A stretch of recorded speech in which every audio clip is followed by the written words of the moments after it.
지난 시간에 이어 제주도 오픈카 사망 사건에 관한 내용 중 남자친구 최 씨가 고의로 살인을 했다고 의심되는 정황들과 그의 혐의 부인 입장, 그리고 최근 살인 혐의에 대해 무죄 판결이 난 결과까지 자세히 살펴보겠습니다. 사고가 있고 나서 피해자 가족들은 피해자의 집을 방문하기 위해 평소 알고 있던 현관 비밀번호를 눌렀지만 현관문은 열리지 않았는데요. 그 이유는 남자친구였던 30대 남성 최 씨가 사고가 난 이후 피해자의 집에 방문해 임의로 비밀번호를 바꿨기 때문이었습니다. 피해자의 언니가 이에 대해 묻자 남자친구 최 씨는 여행 가기 전날 바꿨었다라고 처음 거짓말을 하다가 들통이 나자 사실은 아까 집주인을 만나러 가는 길에 바꿨다. 피해자의 집에 들어가서 가지고 갈까봐 바꿨다. 라며 수상한 행동을 보여 주거침입죄 등으로 고발하게 되었습니다. 수상한 그의 행동은 여기서 끝이 아니었는데요. 남자친구 최 씨는 사고로 피해자가 병원에 있는 동안 그녀의 친구에게 전화를 걸어 피해자와 자신이 사실혼 관계에 있었음에 대해 증인이 되어줄 수 있는지 물었다고 합니다. 사고가 일어나고 의식이 없는 채로 병상에 누워있던 그녀는 약 9개월 만에 세상을 떠나게 되었습니다. 피해자가 사망한 후 검찰은 남자친구 최 씨를 살인죄의 혐의로 기소하게 됩니다. 그러자 30대 남성 최 씨는 대형 로펌 변호인단을 꾸려 결혼까지 약속했던 여자친구를 고의로 살인할 이유가 전혀 없다며 이에 대해 강력하게 부인했는데요.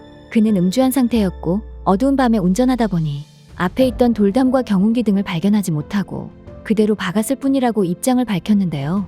그의 변호사 또한 사고 방향 반대 방향으로 핸들을 조향하고 사고 직전에 브레이크를 밟은 등의 데이터가 확보되어 있어 일부러 사고를 낸 것이라 보기 어렵다고 변호했습니다. 뚜껑이 열려 있었던 오픈카, 그리고 여자친구가 안전띠를 하고 있지 않음을 확인한 이후 급하게 엑셀을 밟으며 급가속을 한 블랙박스와 음성 메시지를 확인한 많은 전문가들은 충분히 살인에 대한 미필적 고의가 있다고 의견을 모았는데요. 그러나 2023년 1월 재판부는 그에게 살인 혐의에 대해서는 무죄 판결을 내렸습니다.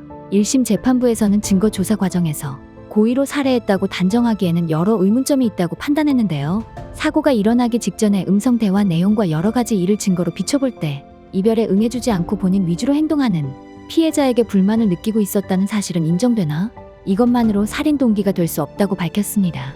또한 검찰은 피해자가 안전벨트를 매지 않은 것을 알고 급가속을 하여 사고를 냈다고 주장하고 있으나 그럴 경우 뚜껑이 열린 상태의 차량이 전복되면 자신의 생명도 위험해지는 상황이기 때문에 이를 감수하면서까지 살인을 저질렀다고 보는 데는 한계가 있다고 설명했는데요.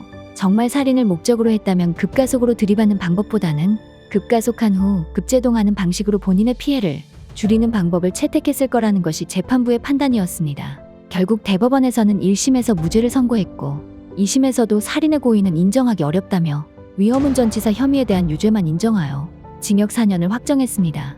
이에 유족들은 처벌이 너무 가볍다며 분통을 터뜨렸다고 합니다. 지금까지 제주도 오픈카 사망사고에 대해 자세히 살펴보았습니다.